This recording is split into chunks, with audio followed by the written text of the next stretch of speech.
Bro 'అఖండ 2' మరి ఎలా అనిపించింది? అసలు ఒక్క క్షణం సినిమాకి వచ్చానా నేను జాతరకు వచ్చానా అని అంటుంది బ్రో. ఇది అసలు బాలకృష్ణ గారి సినిమానా లేకుంటే ఏదేమైనా దేవుడి యొక్క జాతరనా, శివుడి జాతరనా, శివ తాండవమా, శివుడు వచ్చి తాండవం ఆడుతున్నా అనే విధంగా ఫీల్ అయిపోయినా బ్రో నేను. అసలు ఒక్కొక్క సీన్ చూస్తుంటే రోమాలు నిక్కబుడుస్తున్నాయి. తమన్ గారి బీజిఎం కి, బాలకృష్ణ గారి ఆ ఒక్క యాక్టింగ్ కి మనం ఎవ్వరం కూడా అది ఊహకు అందనంతగా వెళ్ళిపోయింది బ్రో. అఖండానే హిమాలయాన్ని తాకిందంటే అఖండ అటు దాన్ని మించిపోయింది. ఇంటర్వెల్ సీన్ ఉంటది బ్రో, ఖచ్చితంగా చెప్తున్నా ఇది మీకు హైలైట్ ఫేవరెట్ సీన్ అయిపోతుంది. సినిమా ఒక హిందుత్వాన్ని రిఫ్లెక్ట్ చేస్తున్నారు అని అన్నారు కానీ హిందుత్వాన్ని రిఫ్లెక్ట్ చేయడం కాదు బ్రో. శివుడి యొక్క శివతాండవం రూపంలో ఒక మానవత్వాన్ని చూపించారు.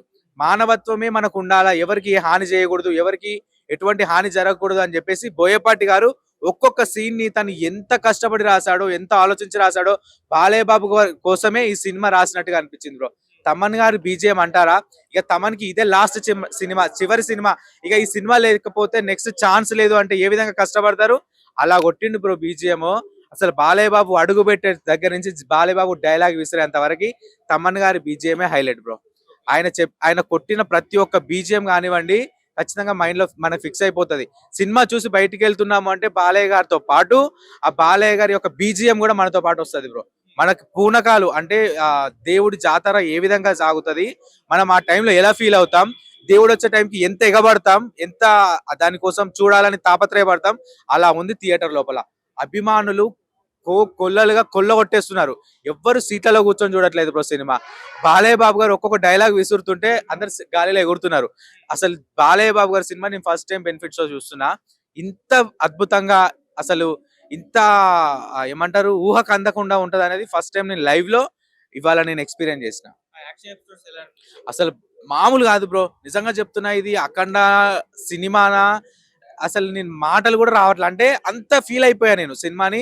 అంత ఎక్కువ ఇంటర్వెల్ సీన్ కి నేను చాలా అసలు ఫ్యాన్ అయిపోయినా, ఫిదా అయిపోయినా. అసలు ఏ విధంగా చేశారో స్టోరీ లైన్ ని మాత్రం చాలా చక్కగా, అంటే ఒక మనిషికి ఒక క్యారెక్టర్ కి ఎంత న్యాయం చేయాలి అంత న్యాయం చేసిల్లు బ్రో. హీరోయిన్ దగ్గర నుంచి మొదలు పెడితే ఒక పాప వరకు కూడా ప్రతి ఒక్కరి క్యారెక్టర్ ని అంత అద్భుతంగా చూపించింది. పిచ్చెక్కిపోయింది అనుకోండి, నిజంగా చెప్తున్నా. పిచ్చెక్కిపోయి బ్రెయిన్ మనకు బ్లాస్ట్ అయిపోతుంది. ఇది బ్లాక్ బాస్టర్ కాదు బ్రో, హ్యాట్రిక్ మూవీ ఇది. పాన్ ఇండియా లెవెల్ లో బాలయ్య బాబు గారికి మంచి ది బెస్ట్ మూవీ అని చెప్పుకోవచ్చు మనం. ఇంటర్వెల్ లాగానే ఇంకా హైలైట్ సీన్స్ ఏమన్నా ఉన్నాయా మొత్తం త్రూఅవుట్ సినిమా? అసలు cinema A to Z highlight bro. Heroine acting కూడా నేను సంయుక్త మీనన్ గారు తన యొక్క సీన్ ఇంటర్వెల్ టైంలో ఒక సీన్ ఉంటది తనది. అరే ఈమె చూస్తే అంతే కొంచెం హారర్ మూవీ చూసాం మనం, తనది బబ్లీ మూవీ చూసాము, కానీ తన యాక్టింగ్ అక్కడ వచ్చేసరికి వేరే లెవెల్, మామూలుగా లేదు. ఒక ఫైట్ సీన్ ఉంటది, తను ఈమె హీరోయినా లేకుంటే ఒక ఫైటర్ అనే ఫీలింగ్ వచ్చింది. అంటే అంత బాగా తను యాక్ట్ చేయడం జరిగింది. సంయుక్త మీనన్ గాని కూడా అసలు తన యాక్టింగ్ కి ఫిదా అయిపోయినా నేను ఫస్ట్ టైం. పార్ట్ 1 ఒక చెప్పాను కదా బ్రో, హిమాలయ వరకు వెళితే ఇది హిమాలయాలు దాటిపోయింది. ఇంకా దీనికి ఆకాశానికి అందుకుంది సినిమా. ఖచ్చితంగా బాలయ్య బాబు గారికి ఇది నెంబర్ 1 మూవీ ఇది. ఖచ్చితంగా ఖచ్చితంగా తీస్తుంది. బాలయ్య బాబు గారికి ఇది హైలైట్ సినిమా అవుతుంది.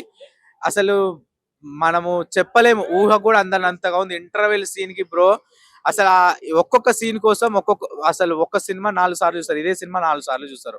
అంత బాగుంది. అసలు రోమాలు నిక్కబొడిచి ఒక్కొక్కరు ఎట్లా అంటే సీట్లలో కూర్చుంటలేరు బ్రో, సీట్లలో కూర్చోకుండా ఎగురుతున్నారు. అసలు నేను ఫస్ట్ టైం లైవ్ ఎక్స్పీరియన్స్ చేయడం నాకు కూడా చాలా హ్యాపీగా ఉంది. Okay, thank you.